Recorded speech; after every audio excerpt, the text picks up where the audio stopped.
Today we're going to be going over Baro since he's here again. He happens to be at the Earth Strata Relay. Everyone should have access to this, and we're just going to go ahead and jump right on in. Once we load in, we'll be able to see what all of his stuff is. Um, I'm hoping it's not the electric mods today. There's a good chance. There's a good chance it isn't, but we don't always know.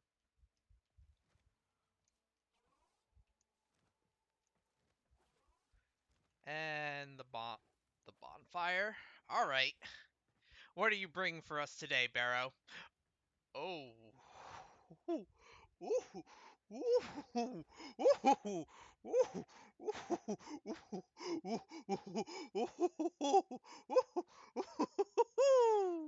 Ooh.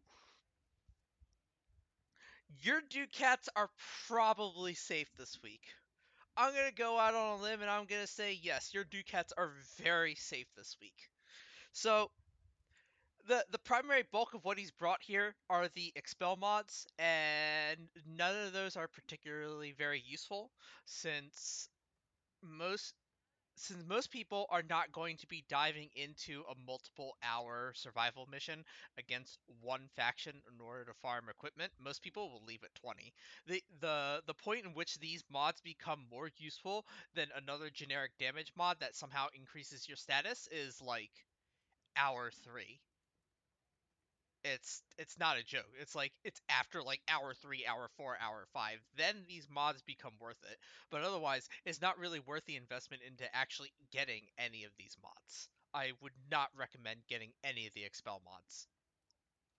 Prime Quick Draw is kind of okay, though most people would rather opt for damage, and most guns don't actually need the extra reload speed because you can always melee well, you can't melee while you're reloading, but there is quite a bit of downtime between having to actually fire a gun and, needing to reload it. Most weapons have below a 3-second reload time, so I this is situational. Prime Fever Strike, it seems more useful than it actually is. So part of the problem right now is that the meta is maiming strike, and if you're maiming striking, the time that you would actually use Prime Fever Strike, you're already probably also using Condition Overload. But the problem with Condition Overload is that if you have Condition Overload in your build, it's going to take a lot of extra Forma in order to get the Condition Overload to be up and running. Prime Fever Strike will allow you to weight your damage more toward Toxin or whatever the combined elemental type is. So if you're trying to get Corrosive and Viral, Prime Fever Strike will weight it more heavily toward that, but it doesn't also increase your status chance. So if your weapon has too high of an IPS spread or an unfavorable IPS spread and you're maiming striking with it, Prime Fever Strike will help, but you would also rather have the increased status chance to give you more status procs in general because you're probably already hitting so many mobs. In the case that you're actually using weapons properly by actually using the stances, Prime Fever Strike is only slightly an upgrade over the regular Fever Strike. So even this though it appears good, it's also situational. Prisma Twin Gremlins are pretty decent sidearms. They're MR11 and they have decent crit chance, but the crit multi is below 2.0. So that's actually if you're using what is it called? Not Pistol Gambit, Target Cracker. You actually get less out of Target Cracker than you would just putting this on a regular weapon and trying to crit.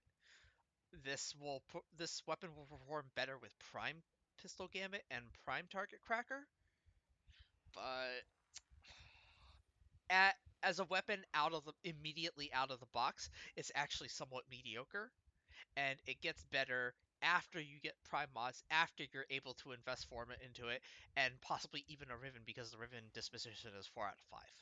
But in any case, you want MR, so get this anyway.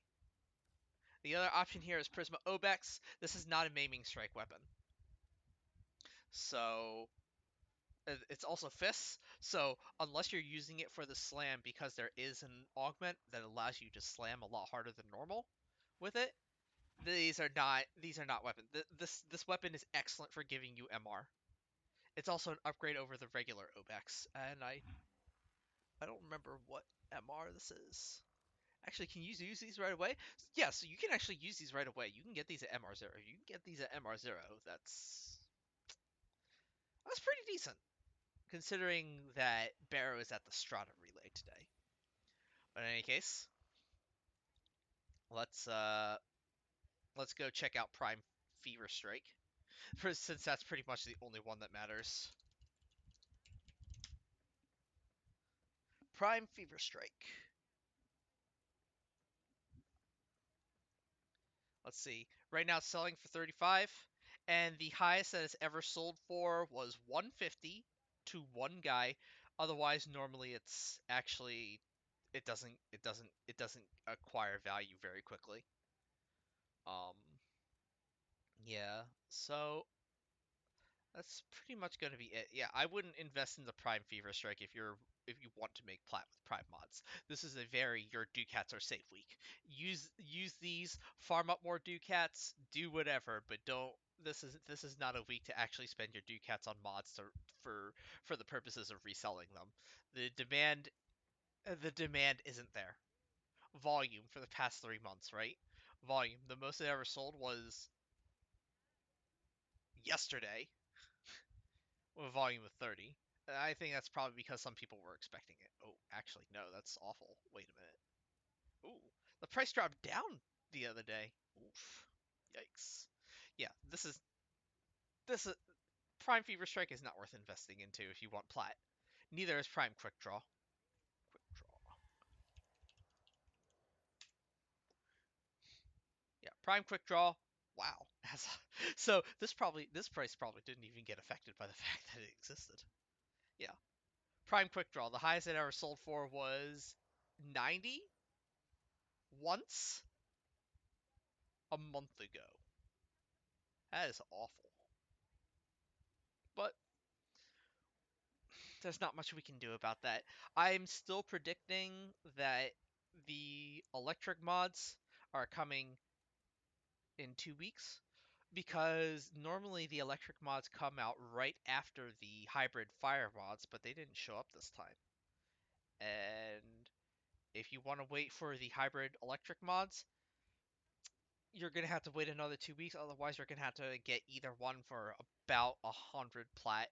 I'm talking about Jolt and Voltaic Strike specifically. Shell Shock and High Voltage, I believe. Those are the ones from caches, so those prices will float around 60 the entire time. But in any case, to review for Baro. Oh yeah, and I guess there's some cosmetics too. That's cool. Um, Ki'teer. Actually, I think we've seen these before. The Ki'teer, yeah. Tigris Elixis, yeah, we've had that before. Credit boosters, okay, it's probably better to get it with plat. This is a good week for Sands of Inaros if you do not yet have Inaros. So, but in any case, don't get the Expel mods. These are not worth it, and both Fever Strike and Quick Draw are situational. But in any case, I see you guys later.